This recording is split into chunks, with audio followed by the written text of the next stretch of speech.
When it comes to filmmaking, there seems to be a never-ending tension with gear. It's impossible to create without it, but when work is slow, the messages we're bombarded with are constantly telling us that the next iteration of that shiny gadget is our silver bullet to creating better films and leveling up our career. I'm here to tell you that this is entirely false.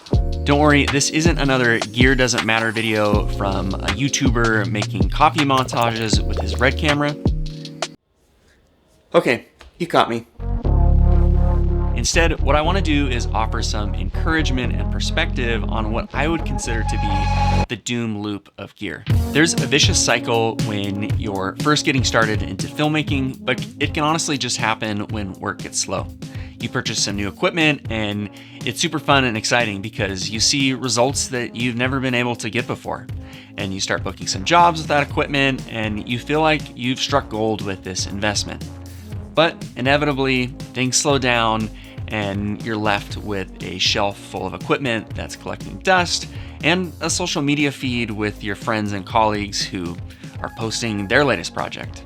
And it might leave you wondering, was it the lens set that they shot it on or the new gimbal that they're using that got them that job?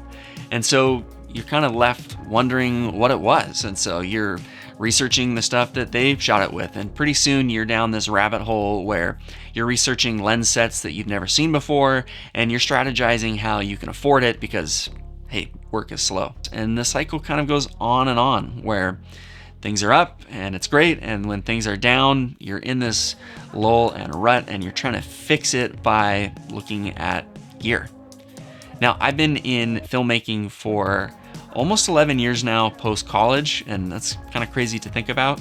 But let me just tell you that this cycle, this up and down cycle, especially if you are a gear fanatic like I am, is very normal, and it's something that you should expect. The antidote to this sort of doom loop is to not go out and purchase more gear. The antidote to this is to actually create something with the gear that you already have or the gear that you can afford to rent. My two most recent documentary trips that I took to Africa were exactly this sort of thing. In 2019, I went to the Democratic Republic of the Congo and shot a documentary project for a medical clinic that was getting built by a nonprofit. And then in 2022, I went to Guinea-Bissau in West Africa and shot another documentary for a nonprofit vocational school that's doing a lot of really cool work there. And in both of those cases, I took the gear that I already had, even though the project could have benefited from me taking potentially a better camera. In 2019, I took my A7S II that was like 5 or 6 years old at that point. And that was the only camera that I had because I was the only shooter on that project.